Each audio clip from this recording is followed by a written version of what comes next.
guys. Welcome back to a Stone and Clay podcast. I'm your host, Taylor Church. Hopefully you know that by now. But today's a solo episode. Going to give you some life updates, some general thoughts and philosophies that have been circling around my brain. And per usual, we're going to dive into some Q&A. And I will say that people tend to ask very similar questions. So a lot of these topics I've touched before, but I really like the idea of answering questions periodically to see if my answers are the same, because I'm not an expert on anything. I don't claim to be a guru of any sorts. All I can do is tell you what feels like truth to me and what feels like the correct version of my experience. But sometimes with time, it's not the capital T truth changes, but your perception changes and your context shifts, and you realize, oh, what I was saying before probably wasn't accurate, and sometimes you also are talking about something that maybe you talked about a month ago, but now it's a little more raw and it's a little more close to home. And so I don't mind repeating myself, and I don't mind answering a lot of these same questions time and time again. I think it's beautiful that people ask and that they want to hear, and it's funny, today we were actually supposed to record an episode with somebody and they just didn't show up. So I kind of had this episode prepared already. And so I was like, oh, we'll do a solo one. The show must go on. And these solo ones, I don't really prep much. Like I have maybe a couple notes. I have maybe a quote I want to share. I have these questions, from the Q&A, but the questions I haven't even really looked at.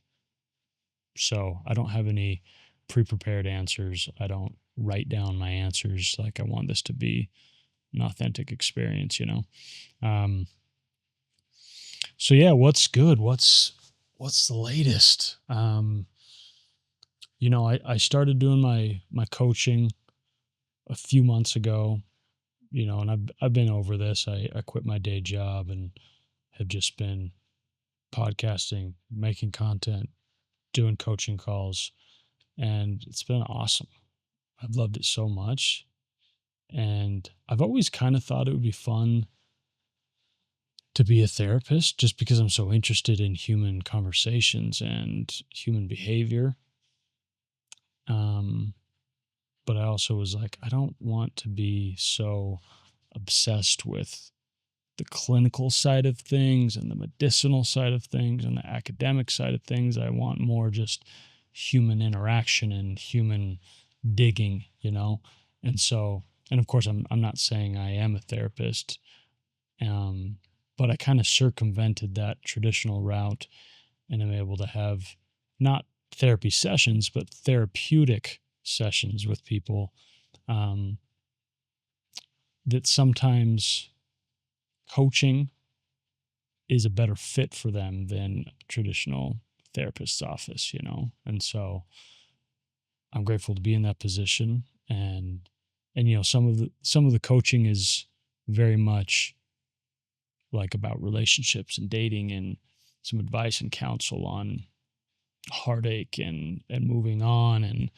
dealing with grief. But I have people that are struggling with addiction and wanting to improve their goal setting and some of their career aspirations. And some people just want some help with podcasting and content creation. So it's just been really, really awesome. And I feel like for the first time in my life, I'm just doing what I want to do. And I'm completely satisfied. Like, I just want to keep doing this at a higher rate and at a higher clip. And man, that feels good, And I had a birthday a few weeks ago, and it's weird. A lot of my birthdays in the last, I don't know, 8 to 10 years have been very bittersweet because I don't know, with each passing year, you feel older. You feel like the clock is ticking. You feel like you haven't accomplished as much. It's just this reminder on that day because, you know, yesterday you were this age and today you're a whole year older, you know, even though you're just a day older than you were yesterday, it feels, you know, heavier. Um, but I had a lot of peace around this birthday and I don't know why. Maybe it's because I'm so in my purpose right now that I'm just sort of enveloped by this sort of ambient feeling of peace. But I don't know. I'm just grateful for it, you know? There's definitely some moments during the day or maybe the week preceding where I'm like, dang it, man, another freaking year. But it's funny, I don't feel like that on New Year's, you know? New Year's, I just feel excitement and I feel joy and I feel like, okay, I'm ready for this new year. But your birthday, it's like, well, now I'm older. But you're older every day of your life. So I don't want to bemoan the fact that I'm getting older. That's just a reality that everybody deals with. There's some grief in knowing that certain elements of your youth have passed you by, but a lot of that is really, you know, determined by you. Like what defines being youthful is really up to you, you know. Anyway, I'm young. We all know it. I'm not going to get into how deeply and incredibly, fantastically young I actually am. But yeah, the birthday was amazing. Had a lot of special people that were there and that messaged me and took me out to dinner, and it was a perfect day. It was one of the best days of my entire life, honestly. My parents drove up 2 hours just to like have dinner, and then I'm like doing things with my friends, and they're just, you know, they literally just came up for my birthday dinner, and meant the world to me. Also, I'm doing my first speaking event. I've done some little speaking events here and there. I'm doing my first. I'm going to a wellness retreat in Kentucky, speaking on healthy relationships and healing, and I'm really excited. I'm excited to kind of stretch myself and do things I've never done, and to help people in some small way, maybe. All right, let's get into it. I wanted to start with this quote that I read by my favorite one-eared painter, Vincent van Gogh. And I've always been really intrigued by Van Gogh because his paintings, they're so, for whatever reason, they're so iconic, and his story is really cool. And, you know, the fact that he didn't really make a dime off of his art while he was alive, and now his paintings are some of the most, like, expensive paintings ever sold at auctions, like, and he was prolific. They're not necessarily my favorite pieces of art, but I just love his story and I love his, you know, his determination to put out art. And I've read some of his letters talking about art and the importance of it and the importance of creating and the importance of love and all these things. And he was definitely a troubled person, you know, to cut off your ear and send it to someone you're in love with. It's kind of a cry for help. Probably something you should have ran past your therapist, but yeah, I've always been intrigued by him. He said, "I feel that there is nothing more truly artistic than to love people." Now, to me, that tells me that the act of loving someone is an artistic act. And that's really beautiful. That tells me that it's not a science, right? There's not a right way. There's not a wrong way. There's an art to it. It's a craft. It's something you get better at. It's something that you work on. It's something that elicits beauty and elicits light and is easy on the eyes and is easy on the soul. And I love that. There's nothing more truly artistic than to love people. That should be the episode. That should be the theme of the episode, if nothing else, that there's nothing more truly artistic than loving people. Okay, let's get into these freaking questions, man. Okay. We're going to start at the top, aren't we? Okay, this is an interesting one. This person says, if your heart is so achingly full of love and solo, have you considered fostering? Really interesting question. I would say not seriously, I think I'm not quite at an age where I need to do that. Like, that's my best option.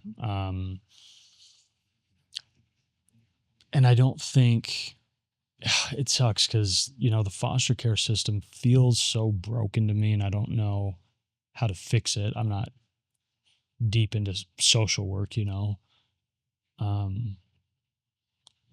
it feels like to me a better option if I get to a point where whatever, I get married and we can't have kids for some reason. I think before foster care, I would want to adopt. And I know some people foster first, sort of as a trial run, and then they adopt, right? So maybe that's more something I would be open to. Just sort of having kids come and go out of my house all the time. If you do it right, it can be a really beautiful thing. I just think it would break my heart to get attached to a kid and then have him leave. Or think, well, maybe we'll adopt him someday, but then he decides to leave or somebody else adopts him. Like, it just feels really, really hard. And so no, I haven't considered it deeply, but, a lot of these things, I want to say, I have my opinions on what I think I'll do, but I want to be open to pretty much anything, It's a good question. I haven't seen that one before. This is a really simple question that I've talked about a lot, but I'll answer it. It says, do you have a relationship with God? And I will say, of course, like, if you're familiar with the podcast, I have a deep faith in God and a deep relationship with him. And I think it's sort of a vital part of my existence. It's like oxygen. I rely pretty heavily on oxygen. I sometimes am not grateful for it or even consider it, but at the end of the day, like, I need it. It's not just an I want it, it's an I need it. The other thing I'll say is I think sometimes I kind of get this in my DMs a lot for some reason. I think it's because the podcast isn't meant to be like a Christian podcast necessarily. I just want to talk about things I believe in and truths, and God is a big part of my life, so I'm not going to ignore that. But I don't want it to be just about God and just about faith. I think there's just other directions I want to go with it, right? And because of that, because sometimes I touch on it, I get a lot of deeply opinionated Christians in my DMs that want to know how much I love God. They want to know what my relationship with him is, what my walk with Christ is like. They want to know if I've accepted Jesus as my Savior, all these things, right? And I hope it all comes from a good place. Sometimes it feels really aggressive, and I don't know why they feel the need to be so aggressive. I wonder if that aggression has ever led them to any successful missionary experiences. But yeah, I do have a relationship with God. This is a nuanced question. Now that you have this podcast, do you find it harder to meet women or easier? the key word being meet, right? I would say it's pretty darn the same, pretty neutral. There might be the occasional moment where somebody recognizes me or somebody brings it up in conversation and it's an easy, fun, light talking point. I would say it makes me more confident, which, any success in any career field as a man, I think is going to make you more confident, and that's a great asset in dating. But it does open up more doors to meeting people online, of course. But yeah, it's tough because although I'm open to it, long distance for me is a really, really tough thing. And it's more like I'd be open to meeting somebody amazing that didn't live near me. And then if we have an amazing connection, then I'm willing to maybe talk about seeing them again. But a lot of people just want to start a relationship out of whole cloth, from connecting online. And I can't do that. I have no emotional connection to you just by texting you or talking on the phone. Like, I need to meet you. I need to spend time with you. I need to be with you. I need to see how you laugh. I need to see how you react to my friends. I need to see, how you hold on when I hug you. I need to see your eyes when you're watching a sad part in a movie. I need all those things. And so, I'm open to long distance, but it's not my jam. And so, yeah. And it can help, sometimes I've connected with people through the podcast that live in Utah, live near me, and that's great. But yeah, I would say it helps me to meet women ever so marginally, I don't think it hurts at all. I don't think it makes it harder in any way.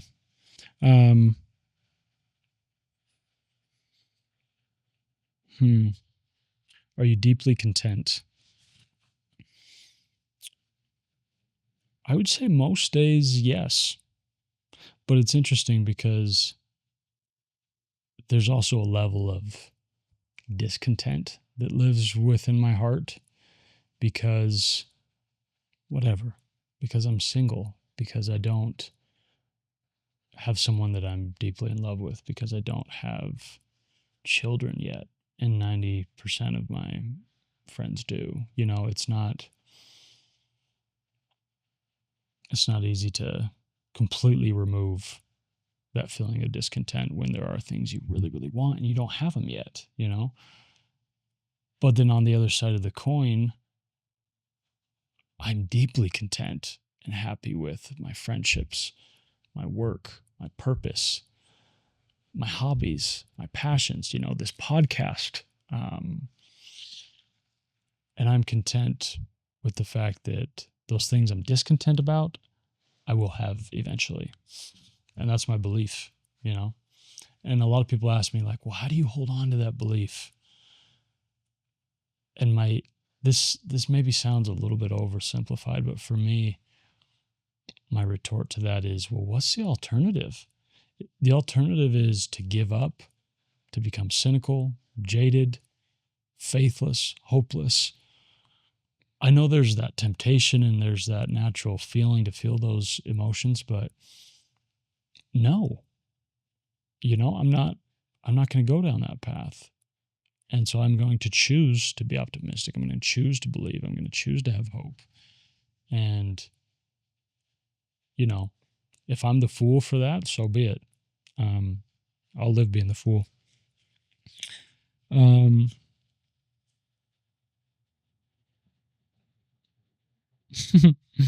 What is your absolute first thought the minute you open your eyes in the morning, I presume? Solo as can be. They didn't need to add that. I got that. It's funny. I'm such a night person that I feel like in the morning I don't have these deep, cogent thoughts. I'm just like, your number one goal right now is to get out of bed, and your next goal is to go to the bathroom, and your next goal is to whatever, take a shower, brush your teeth, have a drink of something. Like I don't wake up with any level of despair, any level of deep existential ennui. I don't feel that in the morning, right? I can feel it at night for sure, but and people are different.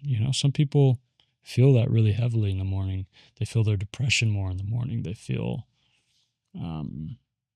loneliness more in the morning. I'm like, my brain is still super overcast, so I'll deal with that pain when the sun goes down. When the sun comes up, I'm just happy to get after the things I want to do for the day.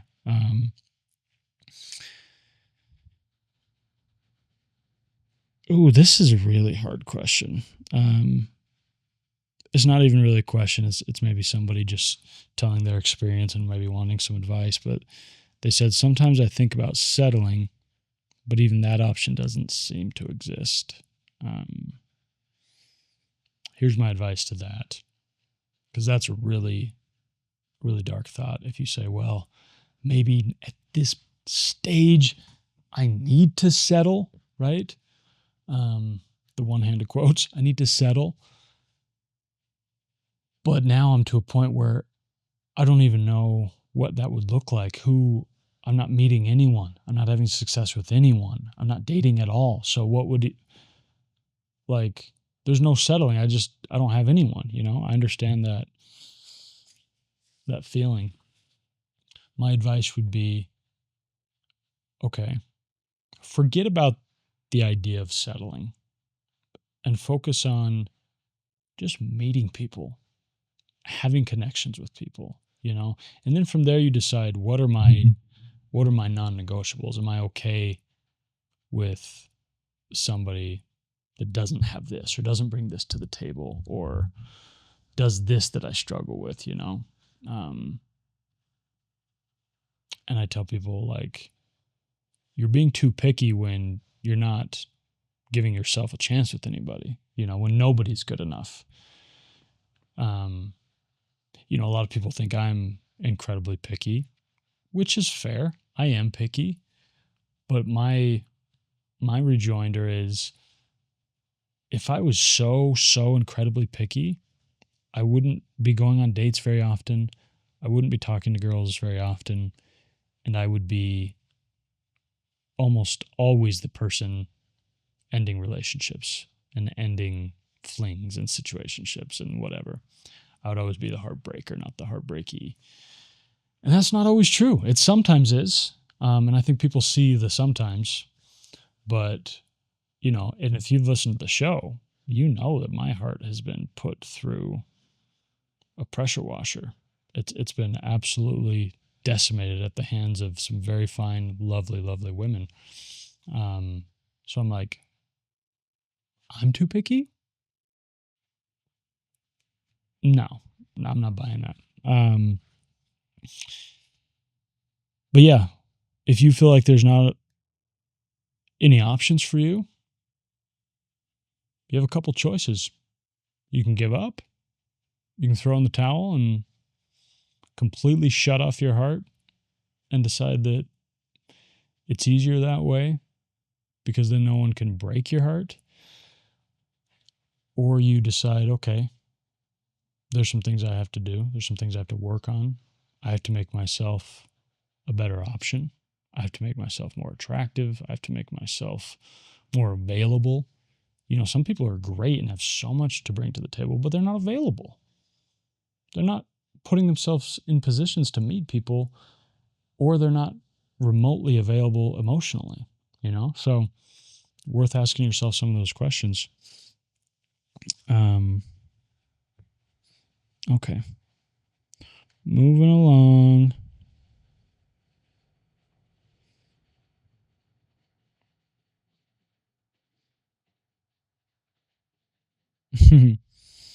Okay, this person is asking a question. I don't think they're going to get the answer they want. They said, "Why are men not asking girls out anymore? Our generation feels perpetually single." I would say I don't think that's true. Um, I ask out girls every week. I live with a roommate who's my best friend and similar age, and he goes on dates most weeks. Like, I know tons and tons of guys that ask out girls all the time. A lot of times they get rejected. A lot of times I get rejected. But listen, there's plenty of men that don't ask out girls anymore because, for whatever reason, right? Either they're too afraid of getting rejected, or they're just going for low hanging fruit and hanging out with girls that they know they don't need to ask out. They can just, have them come over. And so, if it's that easy, why do something harder, right? But yeah, it's such a gross generalization. I've been asking out girls for a very long time, since Bush was in office. And so, I'm not offended, but I'm just like, that's an anecdotal experience you've got there. So, and again, and I don't even know this person. I don't know what they look like. I don't know anything about them. But if you're not getting asked out as much as you want, you can blame men, or you can say, well, maybe there's something I can do. Maybe I need to be more available. Maybe I need to be more social. Maybe I need to make myself more attractive. Maybe I need to be easier to talk to, whatever it is, right? So yeah, you can complain, or you can do something about it. How do you pick your guests? That's quite the combination of things, a lot of times they're friends, people I know, people I kind of know, acquaintances. A lot of times they are people that reach out and want to connect, want to collab.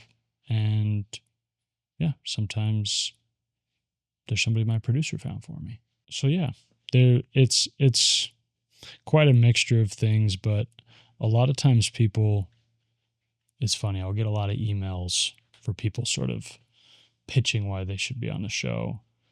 And it's always like their assistant or their marketing person or whatever. And most of them just completely miss the boat, right? They're just sort of pitching all of their accomplishments and all the things they've done. And I'm like, I don't care.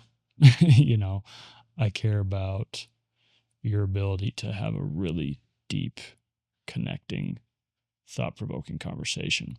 And that's hard to gauge, And so obviously if you have a big social media presence, it's easy for me to go watch your content and watch your videos and see, okay, is this, have you been on other podcasts?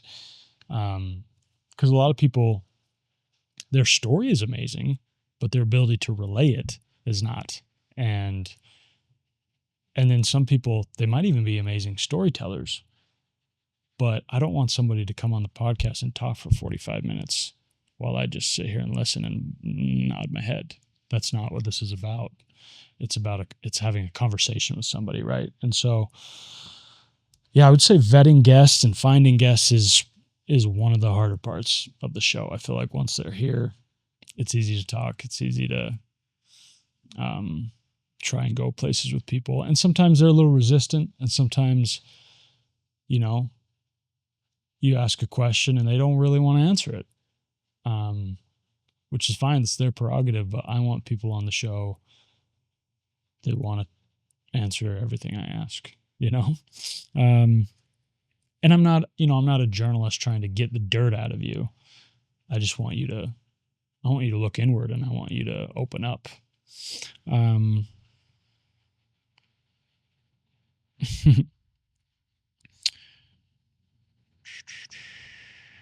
Okay, this is a good question.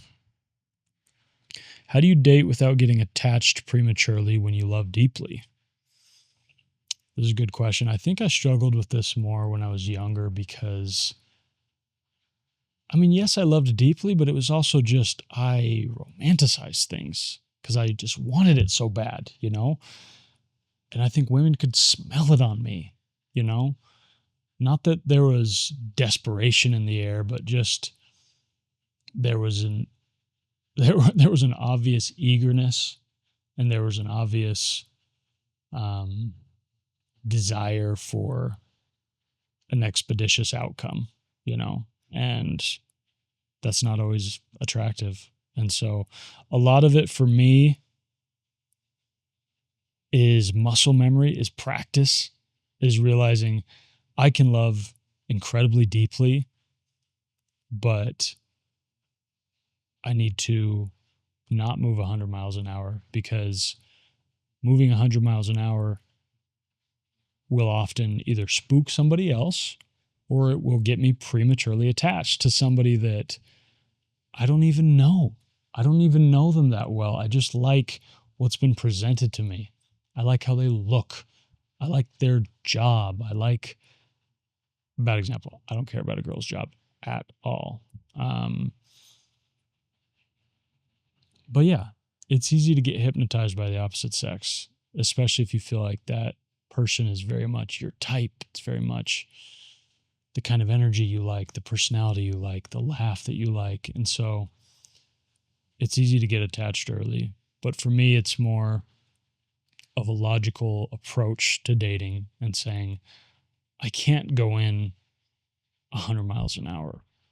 I've got to ease into it, and I've got to match that person's energy. So if they're coming in 100 miles an hour and I have that same desire, that's a lot of times when you really click and you fall in love quickly, and that's fine.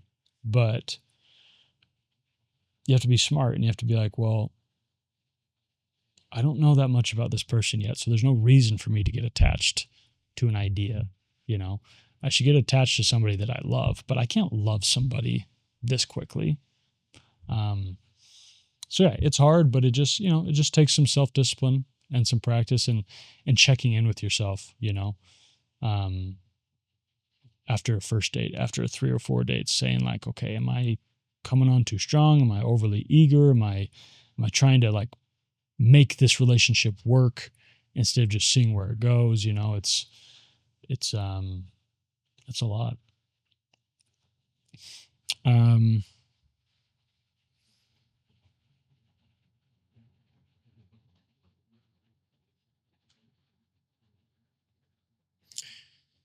Okay, this person says, I'm 31 and single. How do I foster a spirit of sacrificial love?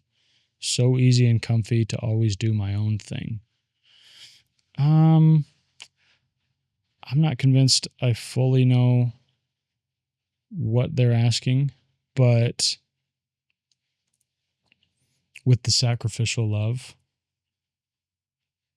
I'm going to focus on this latter part. How do I foster a spirit of being easy and comfy to always do my own thing when you're single and you want more than that, And again, this comes back to this notion for me of, I really only have 2 choices. I can be not okay with doing my own thing and view it as this odious thing that I have to deal with and I have to live with, and that's my burden, and I'm a victim. Or I can say, I'm going to call it what it is. I'm going to say, this kind of sucks because I wish I had somebody to hold me at night. I wish I had somebody after a long day of work that I could just go lay on top of them and maybe cry. And when they asked what's wrong, just say, oh, nothing. Just been a lot, when you don't have that, that sucks. That hurts. There's a freaking hole in your heart.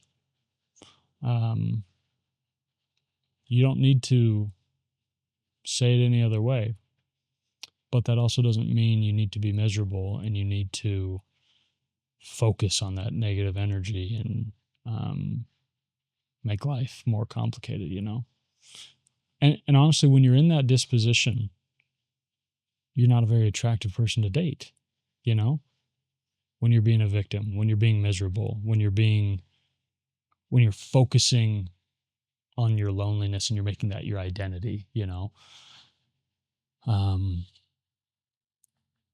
So yeah, it's not easy, but I think the two things can exist. I think you can be sad and mournful of the things you don't have, but grateful for the things you do have and hopeful for the things that you will have.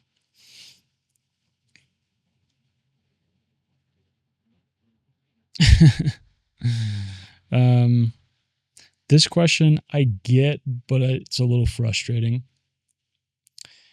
because I don't think they get it. They said, "You've probably already said this, but if you're still single and you want to get married, why is that? Like, why aren't you married yet if you want to?" I think some people, especially from an outside perspective, view me as whatever. I have some sort of following, some sort of platform, a normal looking face. Why aren't you married if you want to be so bad, right? You talk about it all the time. Why aren't you married then? Why don't you just make it work? There's girls that are interested in you. And some girls will say that to me almost in a resentful way because they know I'm not interested in them. But I've said this before, I'm not in the business of seeking out any sort of mediocre love. I'm not interested.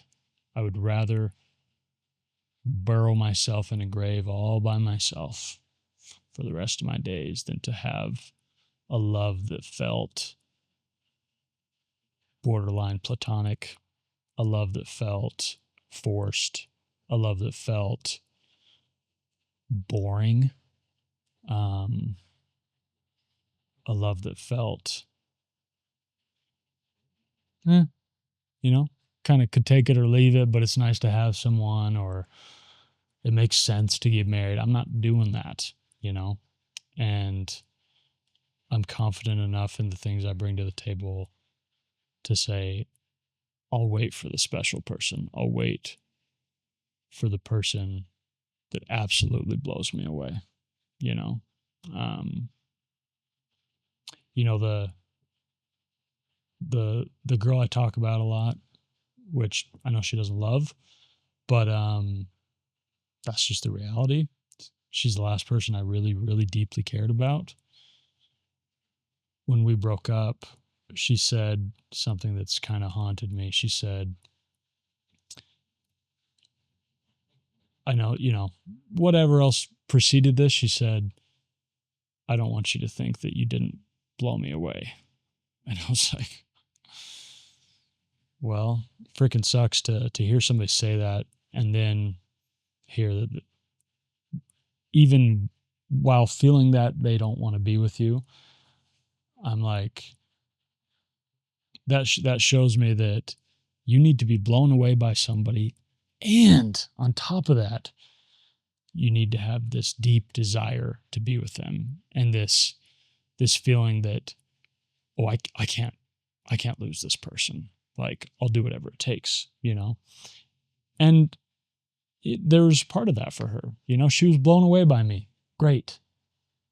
That made me feel, it was like a consolation prize. It was like, hey, buddy, thanks for coming. You did great. You lost, but, you showed up and you tried. So we're going to give you this little piece of paper. But that you need both things. You need to be blown away, and you need the full desire of your heart to be there, And so you're single and you want to get married. Why is that? Well, why aren't you married yet? It's like, because I'm not doing it unless it's right. I'm not doing it unless I'm absolutely blown away and can't believe the fortune that has landed on my lap. Can't believe it. And that's how I'm living my life. And those that fall into the camp of having mediocre, boring, routine, whatever love, they're the ones that think I'm foolish.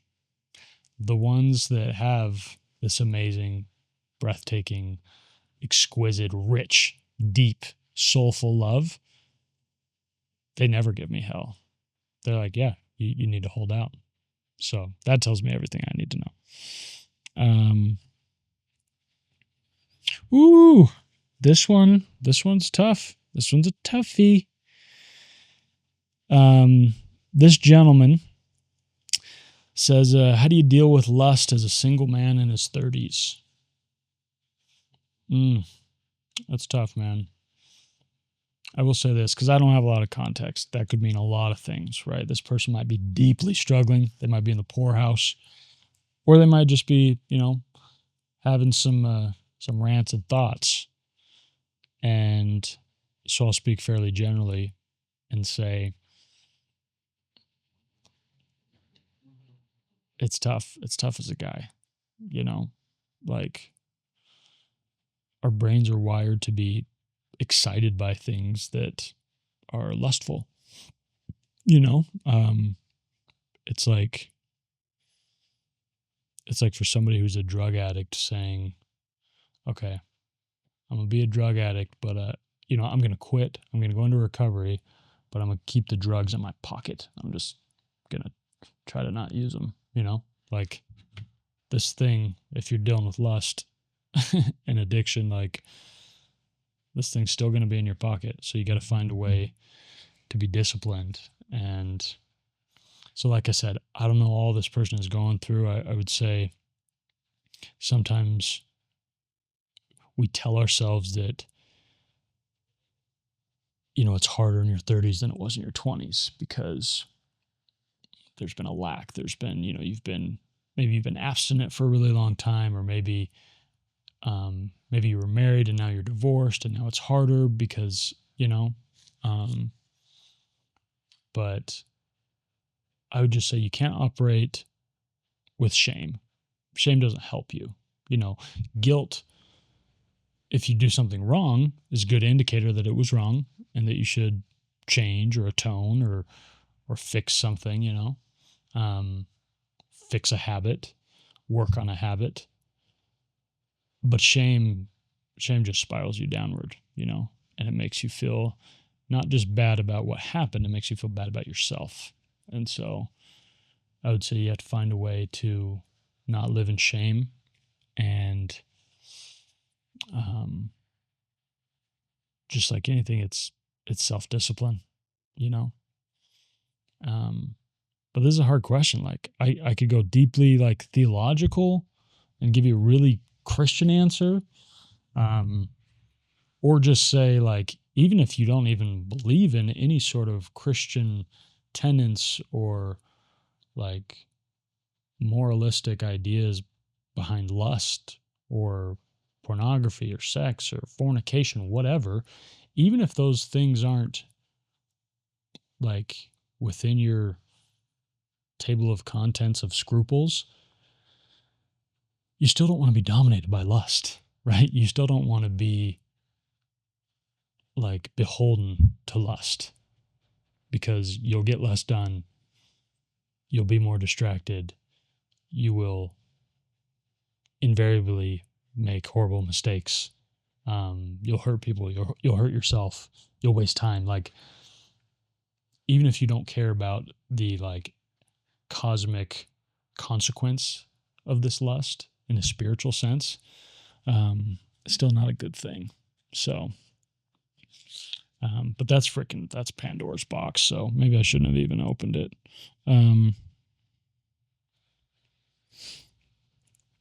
Okay.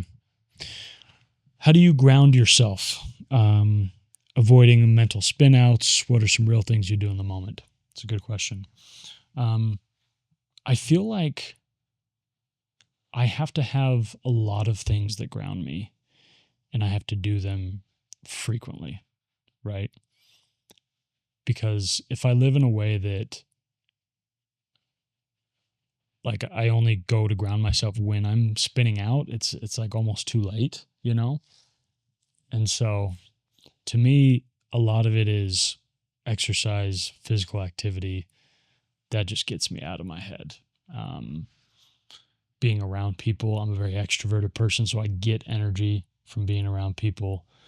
And, with my line of work, I'm on this stupid phone so often. A way of grounding myself is putting my phone in another room and just being with people, reading, going for a walk. And you know what? Let's be honest. I'll bring the phone on the walk, but I won't look at it. I'll listen to music. I'll listen to a podcast.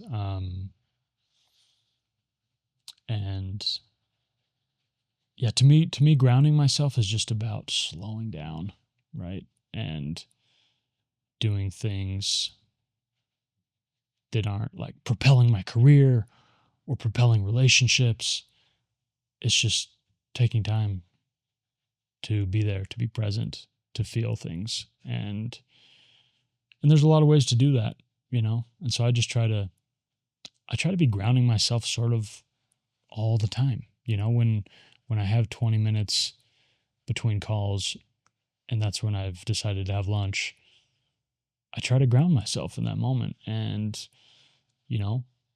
listen to a podcast I've been meaning to listen to and really, really listen to it and feel it and enjoy my chicken cutlet and take a breather because I don't have to be anywhere else but here right now. I just try to, it sounds simple and silly, but I don't need like some grand retreat into the mountains when I need to ground myself. It can be at my table during a really busy, hectic day, and I'll take 15 minutes, I have a trampoline in my backyard. The other day, I just went on the trampoline, laid down, looked at the clouds for like 15 minutes. I wasn't like meditating or praying or anything. I was tired and exhausted from the day and a little bit emotionally spent. And I was like, the climate is perfect. I'm going to lay on this tramp and I'm going to just feel. I'm just going to be. And I don't have the discipline to do that every day, but when I need to, it's good practice. Get yourself a trampoline. Let's see. All right, I'm going to try to go deep here. I'm going to try to be really vulnerable. What are some of your most challenging recurring thoughts or worries?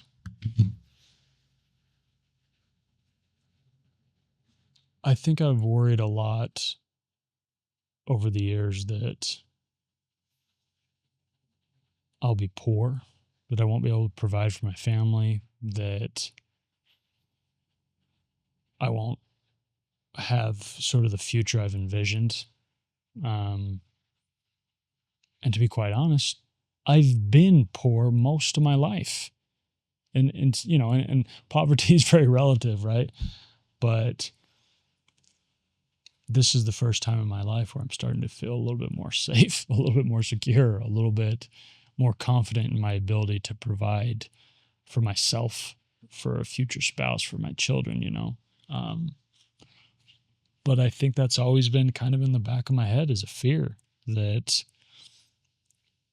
I won't be able to do that, or something will happen and this will all collapse and I'll have to go back to handing people steaks and broccoli, recurring thoughts. I've talked about this before. This is a challenging one because,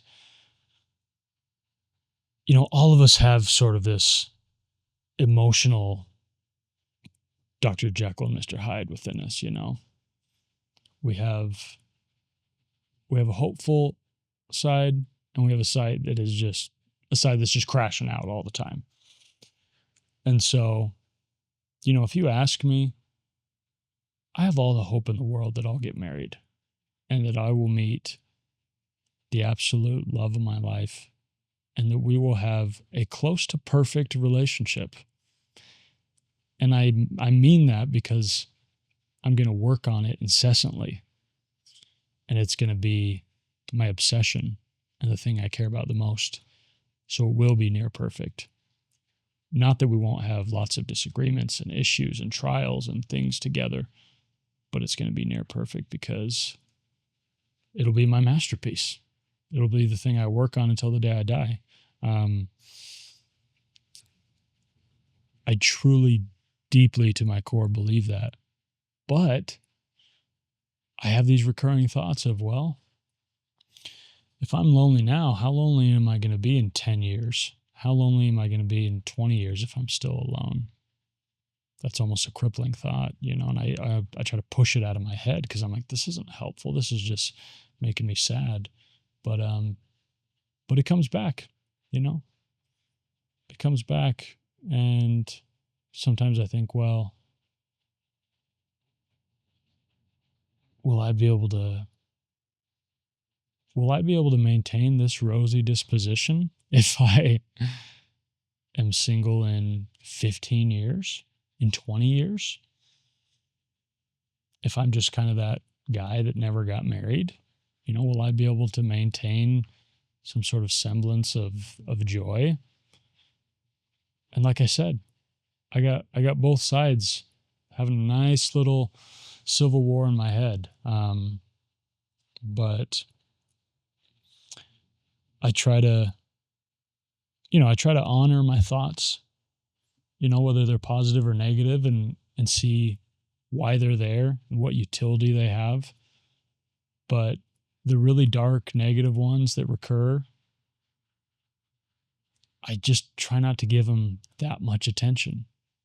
I try to realize, okay, that's a fear, that's an anxiety point for me because of X, Y, or Z, but it doesn't help to ruminate on that. It doesn't help to fixate on that and to, live my life in fear and dread, But yeah, those are real thoughts, And I guess it all comes back to the great fear that I'm not someone's best option.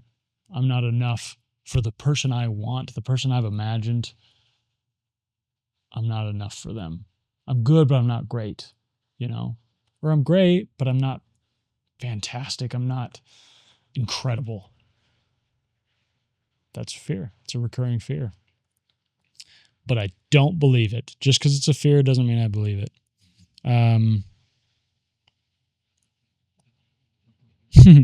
Very adjacent question. Have you ever struggled with negative self-belief? How'd you beat it?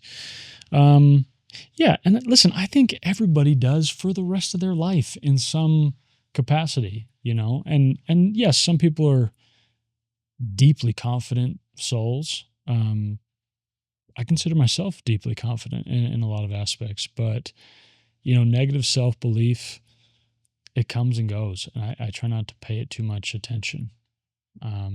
So I wouldn't worry about beating it and fully eradicating your life of it. I would just, tell you that it comes and goes, but to not let it rule your life,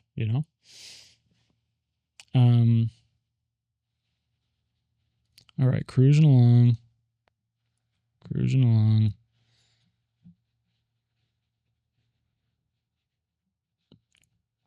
Okay. Oh, we're seeing a theme here. What's the meaning of life if there ain't somebody to share it with?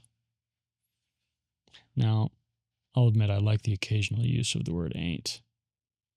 But for some reason I've never gotten on board with saying y'all. I don't know why. I feel like for me to confidently say y'all, I need to either be deeply from Texas or I need to be African American. And I'm just neither of those, or both, I just don't. I've never felt comfy saying y'all. Ain't I like to use sort of in a funny way. But what's the meaning of life if there ain't somebody to share it with? I think the meaning of life is love and joy and family and togetherness and helping people and purpose. And so, yes, sharing all of that with somebody will make it exponentially better. It just will. But yeah, say the average person gets married at 29 or 30. Does that mean a third of their life was without meaning. I sure hope not, All of that is time of learning and time of growing and experiencing joy and experiencing, nameless, innumerable things. Certainly not a waste. Certainly not bereft of meaning. And so, yes, I think sharing life with somebody makes it so much better, but that's not everything, The meaning of life is it's just to be here. It's to be grateful. It's to be a part of humanity, be a part of this thing that has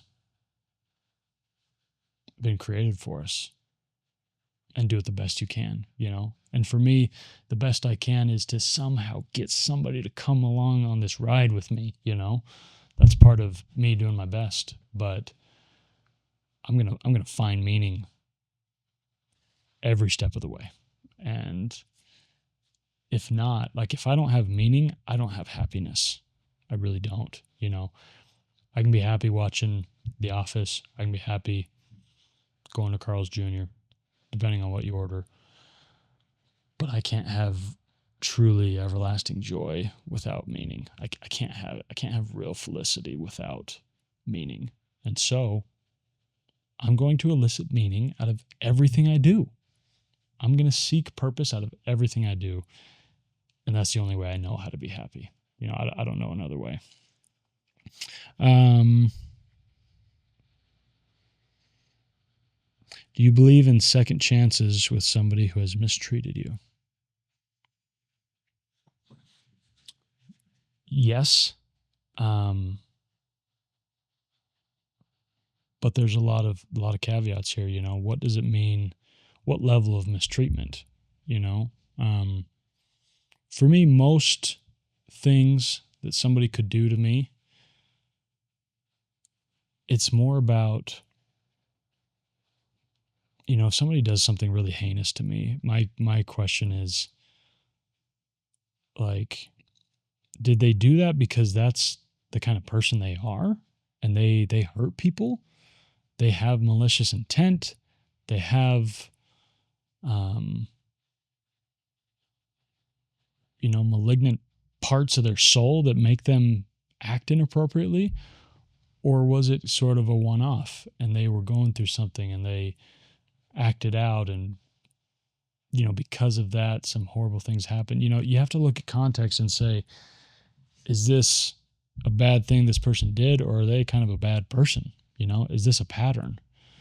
And for me, most things, I would say, okay, you get a second chance, but you have a very short leash because I'm not going to be mistreated with any sort of regularity, So, for instance, if somebody cheated on me, this is a really hard one because I think you have every right to be like, okay, if you, somebody that claimed you loved me, could go behind my back, betray me to such a level that you were intimate, physically intimate, also emotionally intimate with somebody else that isn't me. If you even have the ability to entertain that, let alone do it, I don't want to be with you. I can't unknow that. I can't unsee that in my mind, I think you have every right to just be fully done, right? But I think, depending on the circumstances, I would say, okay, this might be really hard to get over. It might be impossible to get over. But if I love you enough, I'm willing to give you a second chance. It doesn't mean I'm going to immediately give you a second chance, and that doesn't come with lots of dependent clauses, right? But I want to be open to it if the love is still there, if the love is still strong, and I want to be open to forgiving somebody. But you don't have to. You don't have to put up with anything. I do think generally people deserve second chances and third chances and fourth chances.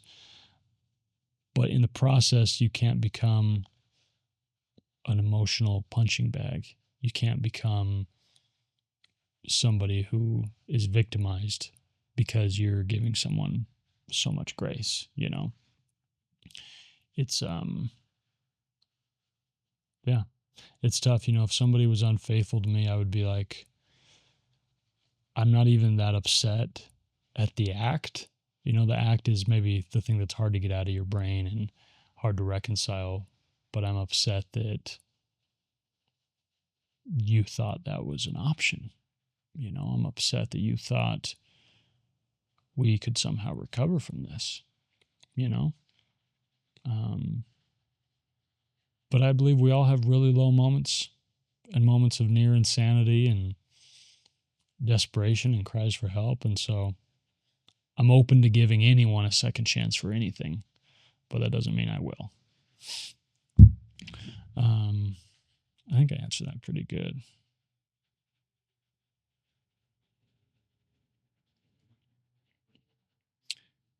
How to deal with grief.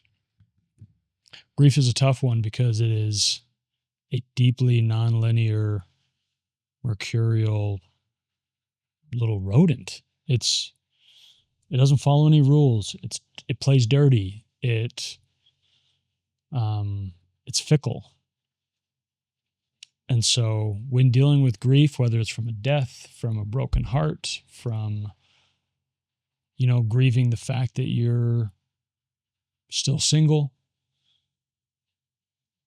it's about giving yourself a really heavy pour of grace and self-compassion and saying, when this really, really hard feeling comes along, I'm going to feel it. I'm going to say, this grief, you know, the fact that I feel this is a good thing because it reminds me how big my heart is. It reminds me how much I feel. And so I don't have to feel any shame for feeling this way. I don't have to feel embarrassed that it's making me cry. I don't have to be embarrassed that I should be over this by now. And just know that, you know, it's overly reductive, but it gets better with time, you know. And I've said this before, but I think when you know you're really healing from grief is when the wave passes over you. It doesn't drown you anymore, you know, but it still takes you under. It still puts you beneath the surface and is really scary. And sometimes it's a while before you come up for breath, you know. But try to remember the early days when that wave came over you. It pretty much drowned you, you know, and somehow miraculously you resuscitated and you came back to live another day only to drown the next day, you know. When you start to heal and the grief starts to be minimized, the waves still come and go, but they're not catastrophic anymore, you know. They're not fatal, but they still come. And maybe you'll go months without a wave. Maybe you'll be chilling in the shallow end for years, and then a big wave will come over you. That's grief, baby. That's grief. So if it takes you underwater, open your eyes, look around, look up, know that you're not going to be underwater forever. You're going to be washed to the shore. You're going to come up for breath. There's going to be salt in your eyes. There's going to be sand everywhere. You're going to be tossed, but you're going to be fine.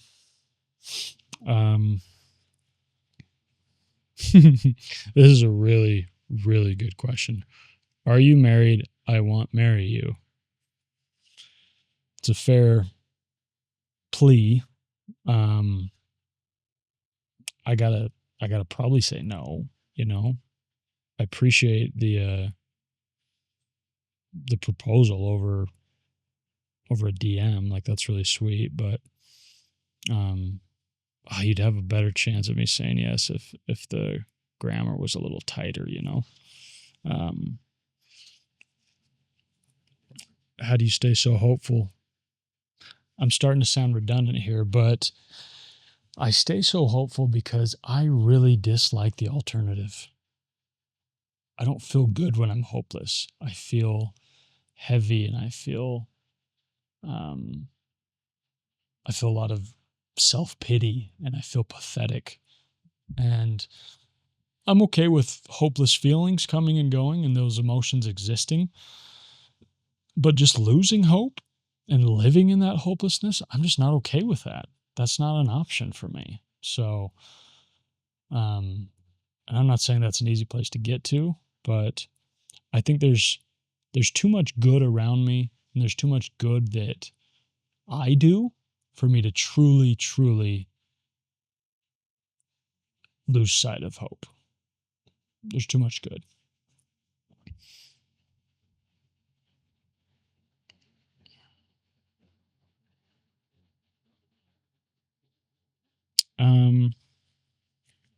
This person says, I want to hear you talking about why physical aspects in a partner shouldn't be everything. Yeah, I've talked about this before. I think, in my sort of pillar system, I like to have 5 pillars of dating and romance and love that I think are important, and these 5 things I need. And I have physical attraction, physical intimacy, chemistry, etc. I have that at number 2, my second most important pillar, because I think it's really important to be attracted to your partner. And there's levels to that, right? Beauty, attraction, these things are spectrums. But I have to remind people that being the second most important thing for me, it's still really far away from the most important thing, which is personality. And personality encompasses a lot of things. So, sometimes I'll kind of compare notes with people on what they think is most important in a partner. And a lot of times they say different things than me, but I'm like, well, that, and that tie back into personality. Some people will say, I just need somebody that's deeply kind and generous, and that's what's important to me. And I'm like, yeah, I agree. To me, that's part of your personality. And so personality covers most things, I have another pillar that's emotional wellness and emotional IQ and, ability to emote and be open and vulnerable. But to me, that's all, that's part of your personality. And so I do think attraction and physical beauty, those things are really important, but you can really miss the mark if that's your number one priority. And I think guys usually struggle with this more than women, because we can be so just completely intoxicated by beauty, and women can too, but it happens very easily for men. But sometimes I'll ask guys that are just telling me how hot this girl is. I'll be like, cool. If you think she's a 10 out of 10, whatever, if she was a 7 out of 10, is her personality so good that you would still want to date her? And a lot of times they're like, it's a tough question to answer. So, I'm all for being deeply attracted to your partner and caring about the physical a lot, but it cannot be your number one. That's when you'll get in trouble.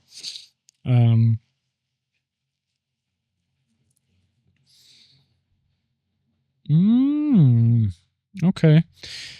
I don't know that I've talked about this a lot, maybe a little in the past. Do you believe in psychedelic therapy or taking prescriptions? What are your viewpoints?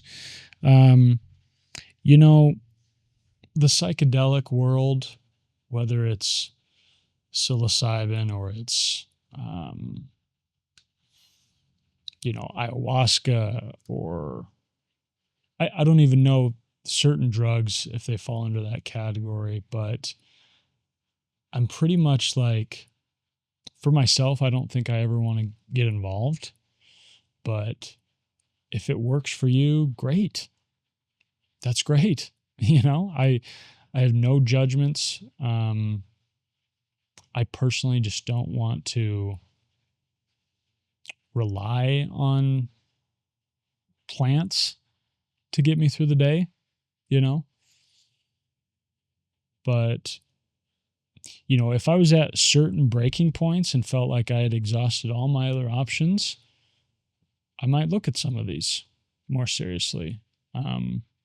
Right now, I feel like if I used them, it would be, even if I told myself something else, it would be for recreation, and I don't want to go down that path. But, I think you just don't want to do any of these things lightly. You want to really consider it for yourself and see if that's the right path. But also, I think you can't view any sort of medicine, whether it's an antidepressant or ketamine therapy or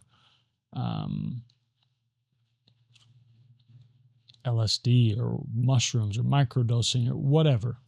I probably aren't even saying the right things, but you can't view any of those things as panaceas. You have to also have purpose and healthy relationships and love and some sort of spiritual direction or spiritual purpose. You can't have ayahuasca be your God. You can't have Zoloft be the only way that you're happy. It might help your brain. It might stave off some really dark thoughts. And so maybe it is the right thing for you, but it can't be the one and only cure all. That's my opinion. Let's see. Trying to decide how many of these I want to go through. Okay, maybe I'll go a little deeper here. This person said, genuinely curious what it means to put yourself out there. Because I've probably have said that a few times. It looks different for different people, You just have to ask yourself, if you're not happy with the amount of looks you're getting in the dating field, and when I say looks, I mean opportunities to meet people and opportunities to go on dates. And, that could be any way you meet someone, whether it's at a bar, whether it's on a dating app, whether it's getting set up, whether it's meeting somebody at a party, whether it's running into someone out in public, out in the open. You have to ask yourself, am I getting the amount of looks I want? And if the answer is no, you have to change something, And maybe putting yourself out there for you means being more social. Maybe it means even being more social online, having more of an Instagram presence, because that's sort of a public dating profile. Maybe it's reactivating some apps. Maybe it's going to social functions that you don't super feel like going to. It looks different for everybody, but there has to be a level of openness to it.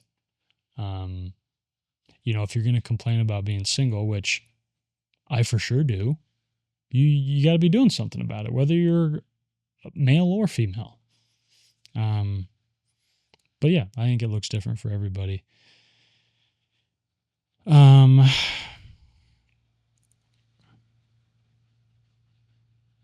Let's see.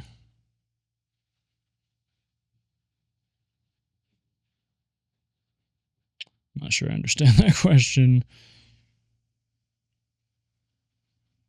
What is something you wish someone would ask you? In this business of conversation that I find myself in, I feel like I've been asked everything under the sun, right? And I'm such a curious person that I'll often ask really, really specific, deep questions to people, and they often ask them back, you know? So I don't think there's one question that I'm just like, oh, I wish somebody would ask me this, you know? It's more like when somebody asks you something and you can tell that they really want to know the answer because they really just want to know you better and they want to connect with you. That's when it feels good, you know? Because you'll meet somebody and they'll maybe ask you something really personal or really deep, but it's just because it's almost like a tactic. That's how they that's how they communicate. That's how they talk, right? And it can feel like those deep things within you are a little trivialized, maybe.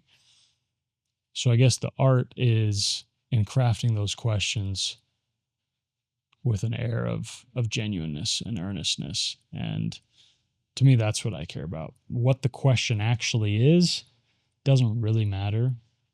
It's when somebody's asking and they're looking in your eyes and they're expectant and they're just hoping that you really share and really open up. That's when it's beautiful. That's when you're like, oh man, ask me anything, I'll tell you anything. You know, that's the sweet spot. This is a good question. How to respond or cope when people are constantly saying, "How are you not married yet?" It's a compliment that hurts. It's true. It sort of feels like a backhanded compliment. I try to remember that I don't think people mean harm by it, right? It just is ultimately a little bit of an insensitive question, a little bit flippant, because it's almost you don't know their intent usually. You know, it makes you feel, you hear that question, it makes you feel like, well, you don't think I want to get married? Or you don't think I would have married that last person that absolutely dragged my heart through the town square? Like, I would have done anything to marry that person. So you asking me, how are you not married yet, kills me inside, you know? I don't think people realize that. Especially if they got married young and they've been married for years. Like, to them, marriage is easy. Making that decision is easy. And so I try to give people the benefit of the doubt and realize they're probably not really asking from a place of understanding where I'm at, you know? And they are trying to compliment you, saying, "You're so great. Why aren't you married yet?" But there feels like there's an undertone of, if you're so great, what's your problem? You know? Um, but yeah, I think I've received that question so much, I've decided I can't take this personal. This is just people not knowing how to communicate very well. This is people asking the lowest common denominator of questions. You know, it's the low hanging fruit. It's the Burger King of questions, you know? And so I like when people just think a little bit more and say, like,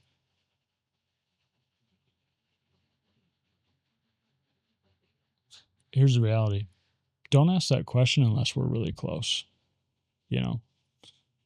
Because if you're really close with me, you would never frame it like that. You would say, man, there's 100 reasons why you should be married and why it's not fair and why you would make such an excellent spouse, an excellent partner.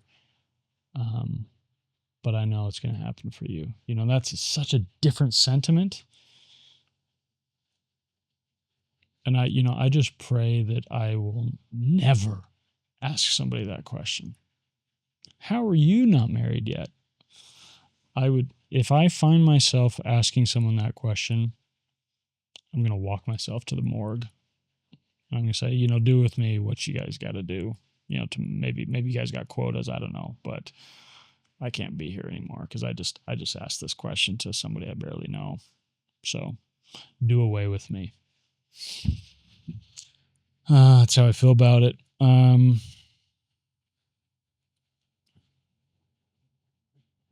Talk about a passion project that doesn't have to do with the relationship theme. A lot of my writing has nothing to do with relationships. If I'm writing a novel right now, and so I guess that's not true. A lot of the characters are deeply embroiled in relationships and heartache and whatnot. But yeah, a lot of my writing, my autobiographical stuff, is just about life, and it's just about the beauty of things, and some of it is connected to love and relationships, some of it isn't. And so all of my writing feels sort of separate from my podcasting endeavors and my content creation aspirations. It just feels,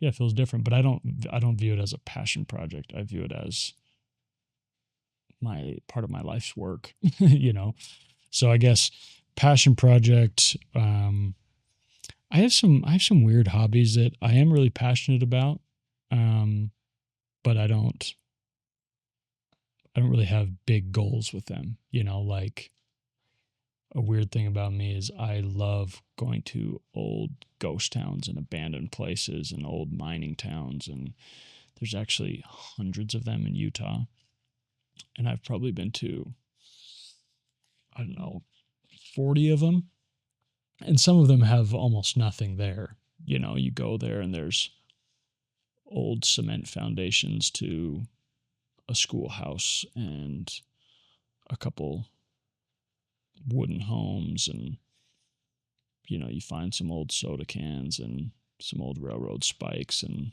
that's it. And some have these old, kind of eerie cemeteries, and some have all this old mining equipment and everything in between. And so I just love sort of the journey of finding them and seeing what I find. And I go and I take pictures, and I write things down, and I have a little journal about it. But it's not, I guess I would categorize it as a passion project, but it's not something that I have grand ambitions for. How long was your last relationship, and how long has it been since? This is something I used to carry a little bit of embarrassment about, because this is a girl that I ultimately fell in love with, and I didn't even have the time to tell her that, because it was so precarious. I probably wasn't there yet, and certainly didn't want to tell her the second I felt it. But I even told her as we were ending things that I think I said, I'm pretty sure that I'm going to be in love with you pretty soon. Like if we keep seeing each other. And I swear to you, I hope she's not listening to this one, honestly, because she would probably have a different memory. But I swear to you, one time, and maybe it was just so in the moment jovial playing around that it meant nothing. But I swear to you, there was a moment where we were being cute and silly and just cuddling and talking, and we were so in the moment. And I swear she almost said, I love you. And she goes, oh, and, I think she like noticed that I noticed, obviously, and backpedaled and was like, I like you. But it was so, it's so out of place. You don't just randomly tell somebody you're seeing that you like them like that, So I felt like maybe she did too, or was gonna get there eventually. But yeah, we dated for like freaking 2 months, all in all, from like the day we met till the day like we fully broke up. Maybe it was more like 3 months, but it wasn't long. But it was very much, as soon as we first kissed, which was maybe a week or 9 days after we met, we were inseparable. We were just together every day for hours and hours and hours, and would do everything together. And And so it felt really, really serious. And it's bummed me out that it took me so long to get over her, or to to feel better about how things ended. But it's crazy. It's been almost exactly 2 years now. It's crazy. And I'll say, I finally feel like I'm at a place where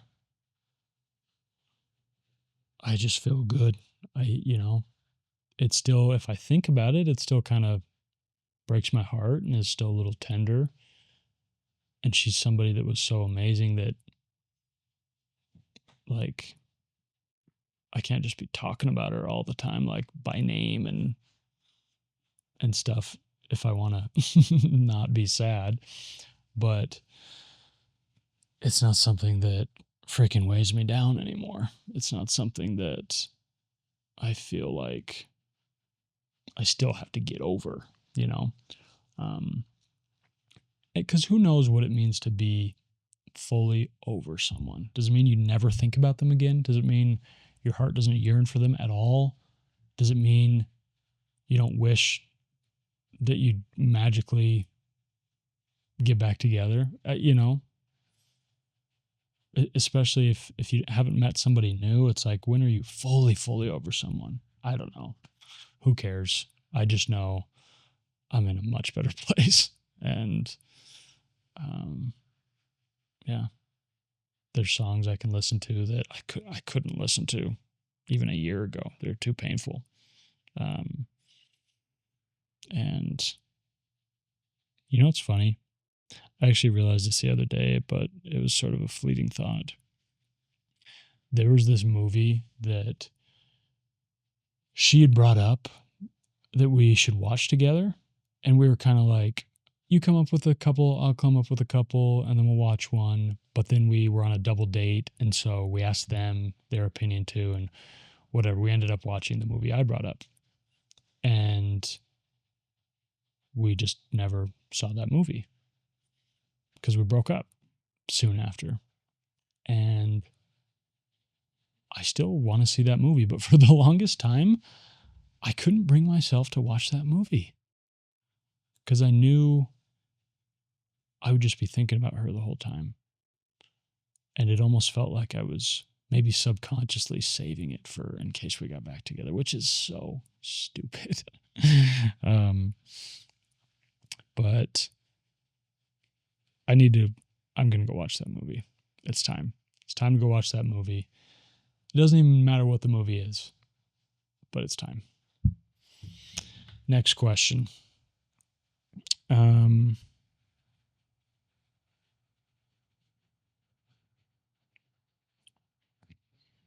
How do you put your desires into action? I realize my needs, but go back to routine. We all do that. It's so hard to change. It's so hard to start a new habit or get rid of an old habit, And so you just have to be patient with yourself and just try, But for me, what works best, I have to write things down. I have to make goals that are written down, and I have to go back to them day after day after day after day. And sometimes it takes me a really long time to actually get into a rhythm and get a new routine. But if it's important to me, I just stick to it. And I don't get down on myself for not reaching my goals. I just say, well, I'm going to make that goal again. I'm going to keep making that goal until I accomplish it, And, I've been like that with the gym. Like, the gym is something that I want to go to. And ideally, I would go like 5 days a week, but just always 5 days a week, every week. And I will often go 3 times a week, and sometimes 4, and sometimes 5. But then I'll go 2 weeks without touching the gym. And so I try not to get down on myself. I try to just say, well, this has been tough, but I gotta just go tomorrow. and then go to the next day. And eventually, you get in more of a routine, and you start to reap the benefits of your desires, but it's hard. Changing is hard. But like I said, for myself with the gym, I have written down every day, goals about going to the gym, goals about whatever, gaining muscle, losing fat, whatever. And so I don't ignore my goals. Even if I'm having a lot of trouble accomplishing them, I don't ignore them because I set them for a reason,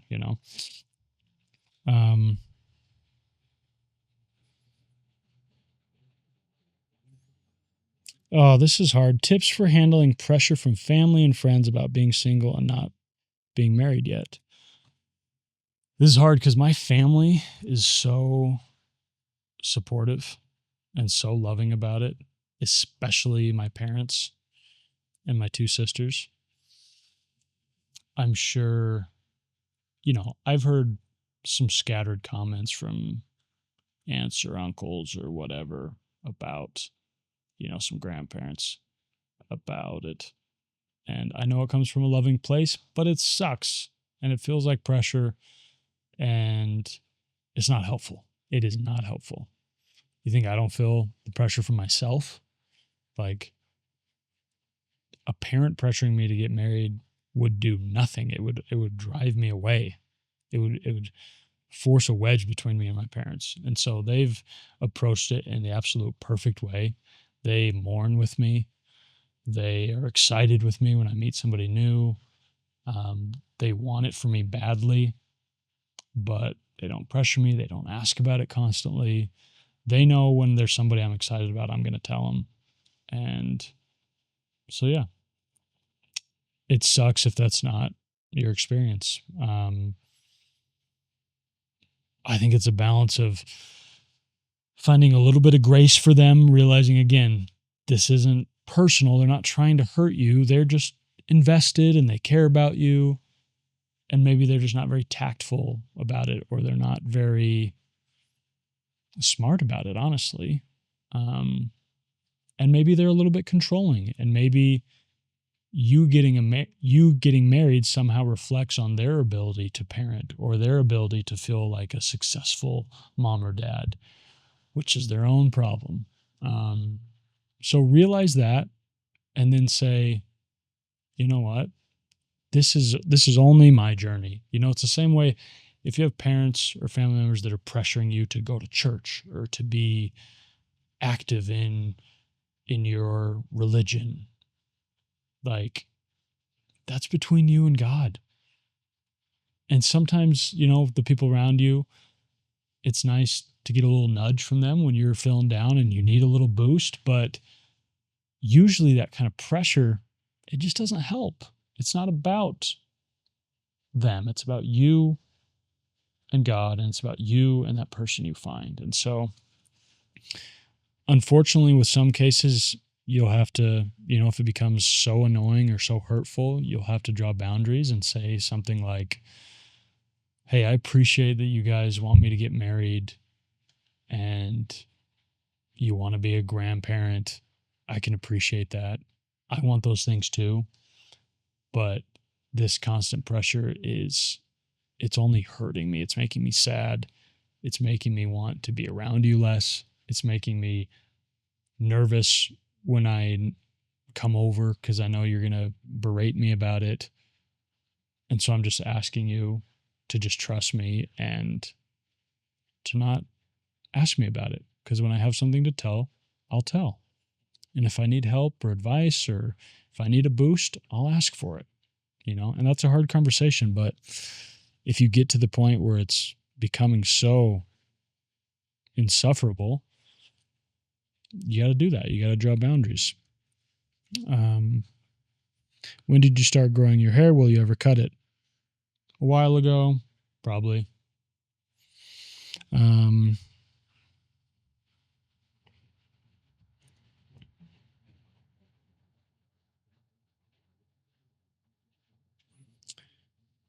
What do you do to not get burnt out with the monotony of first and second date interview type questions? It's funny. I don't care if I'm repeating myself, if it feels monotonous, if I like the date. To me, what's exhausting is going out with people I don't like, right? Yeah, I don't want to see again, or I'm going out with people I like that don't want to see me again. That's what's exhausting. You know, the monotony of asking somebody where they're from or what they like to do. That's fine. It's a little tedious, but I try to combat that with asking more interesting questions. I never ask somebody what their favorite color is. I never ask somebody, um, you know, the vague question, tell me about your life. Tell me what you like to do. Like that's too open-ended, you know. I like to ask people what they love the most, what they love doing the most. I love asking people what's the thing you know the most about. Um, I love asking somebody like, if they tell me this is their major or this is their field of study, I like to say, okay, if that wasn't it, what would it be? You know, I like asking people about their best friends. I like asking people when the last time they cried was. So just mix it up yourself. If you feel like the questions are monotonous, then change the questions. You don't have to ask somebody where they're from, what they studied in college. Ask them something you're interested in. Um,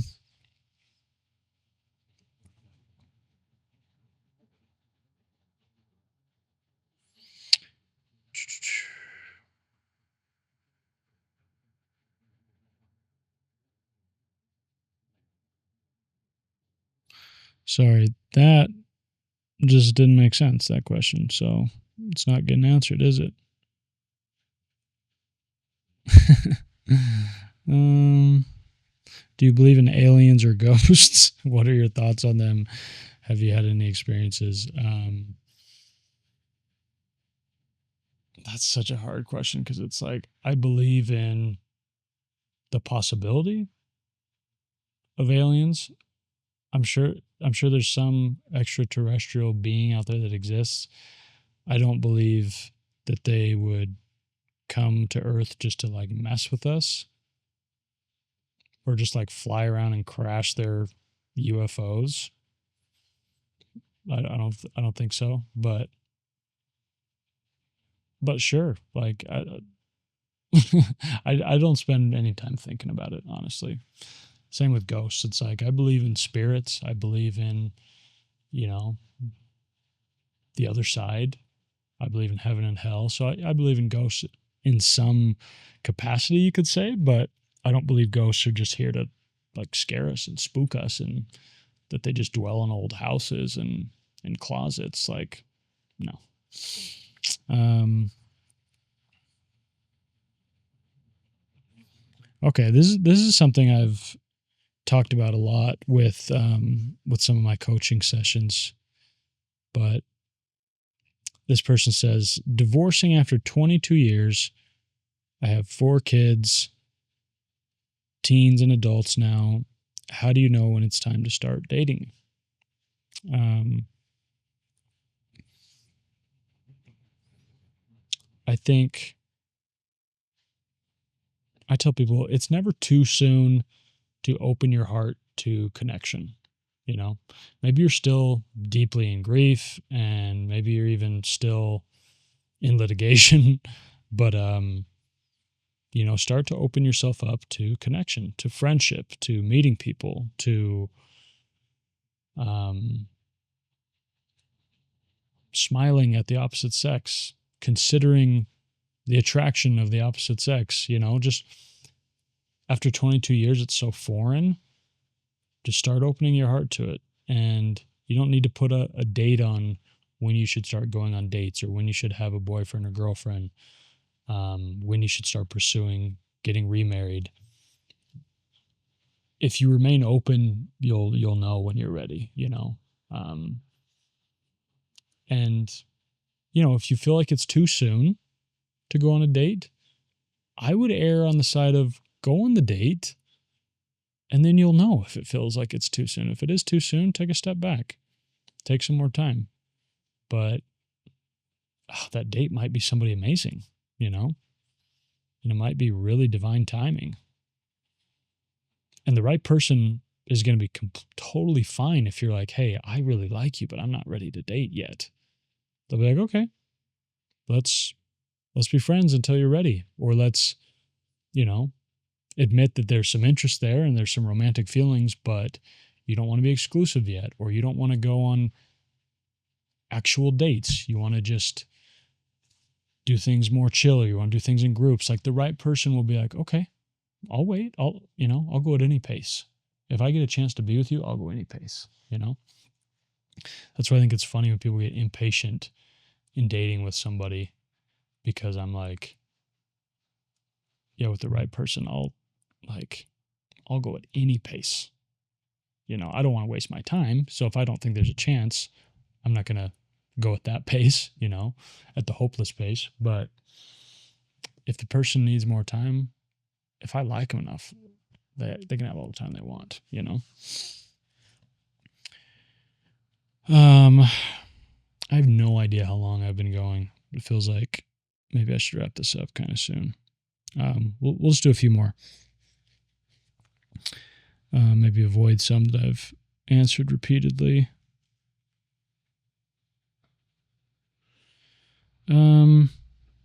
Okay, I've talked about this a little from my own perspective, but this question is advice on how to long distance date. At what point should moving closer happen?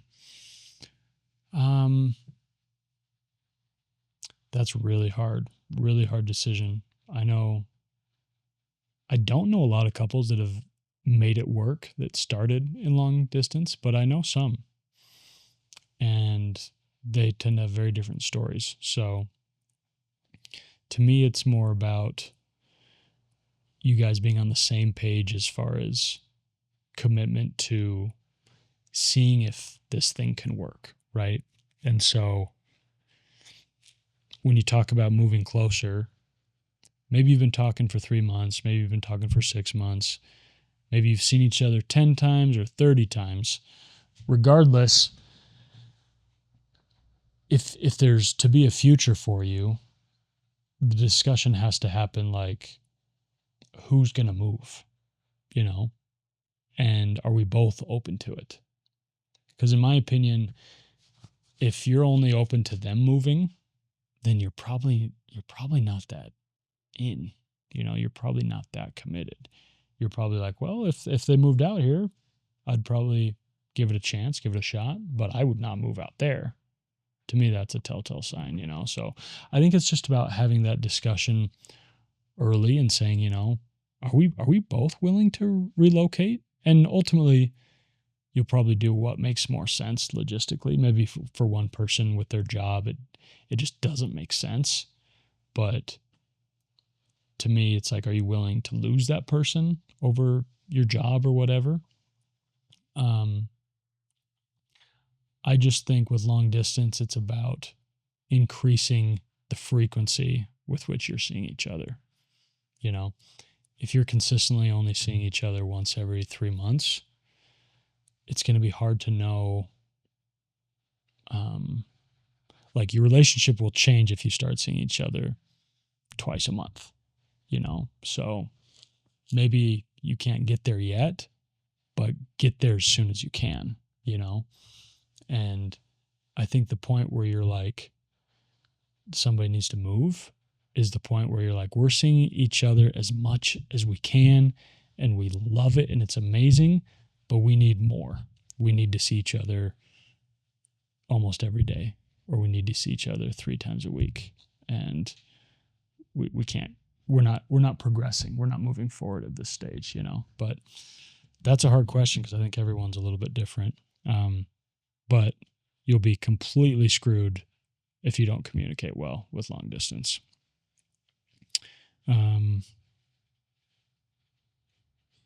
Okay. Let's do maybe 2 more.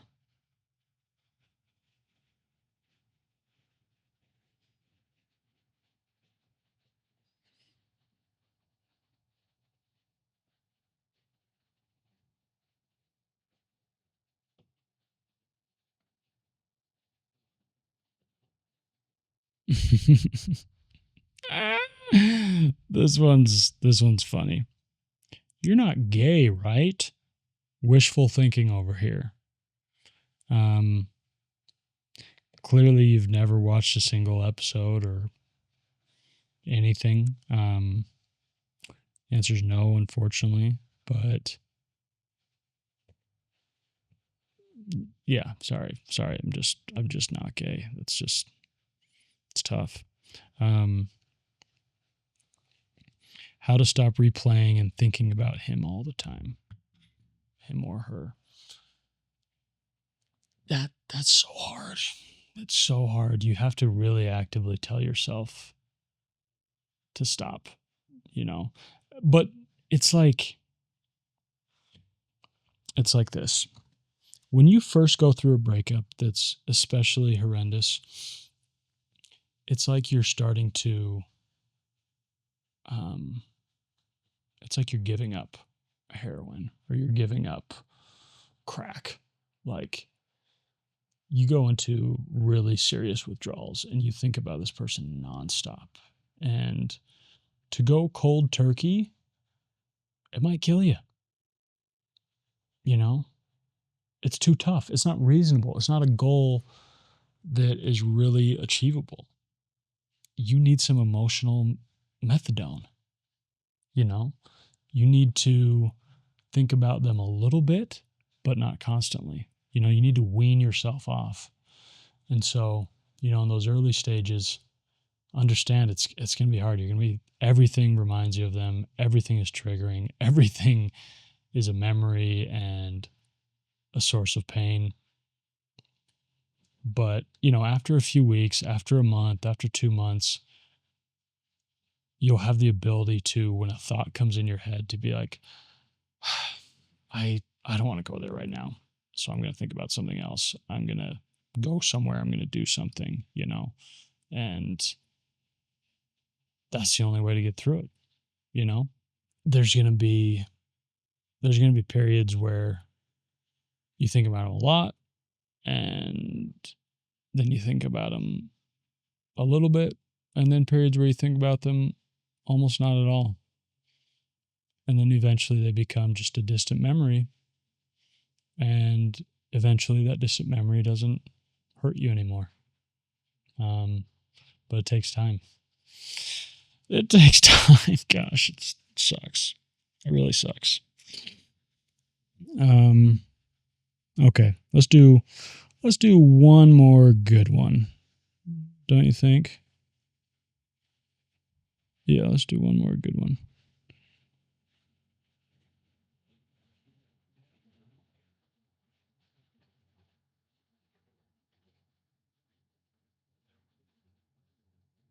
Let's see.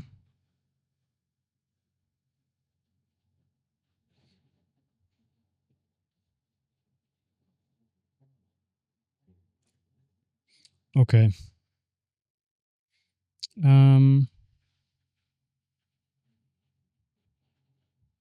Okay, I got him. We're gonna do these last two. What did pain teach you that joy never could? Has your definition of love changed after losing it?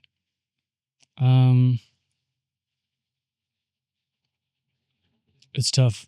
I feel like the main teachers in your life are pain. Joy. What does joy teach you? Joy teaches you how to have more joy. Joy reminds you how beautiful life is. Joy reminds you that you should be grateful. Joy is something that you are constantly seeking. But I don't know that it's a great teacher. I think it's a good reminder. I think it's a good emotion generally. But I don't know that it's a great teacher. Sometimes when you feel great joy, something sticks with you. And so that can teach you. But pain is the professor, baby. Pain is a tenured professor. But the question, what did pain teach you that joy never could? Pain has taught me how to forgive people. Pain has taught me how to forgive myself. Pain has taught me how to empathize with someone. Pain has taught me my own capacity to love and to feel joy. Pain has taught me how incredible I am, right? Because without knowing that level of pain, I don't know what I can overcome. I don't know my ability to move forward. I don't know my ability to endure. And pain has taught me all those things, And pain has taught me to see the joy. Because when you're in the real grips of pain, joy is harder to see and it's harder to feel. And so when that pain subsides, it teaches you to bask in any joy that comes your way. And so, yeah, pain and joy are very interconnected, but it's true. Pain has taught me most of the things in life that are important, for better or worse. Okay, last question. And I just want to end by saying I love you guys. Like, I really do. Even though some of these questions have been really heavy things to talk about, I haven't really felt that emotional this episode, because for whatever reason, the Lord has smiled down on me and given me a period of peace. And so there's a lightness to my heart right now, even though some of these topics are really, really heavy. I'm at peace. And I don't know what to attribute that to,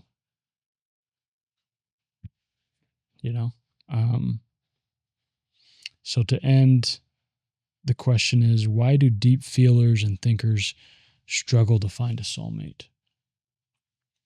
I just think anyone that, requires more, is going to have a harder time. If you require that same level of depth and same level of feeling, it's because it's a rarer thing, it's going to be harder to find.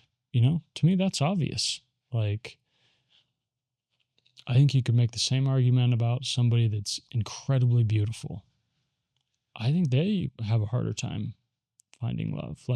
They may have an easier time meeting people. They may have an easier time attracting people, but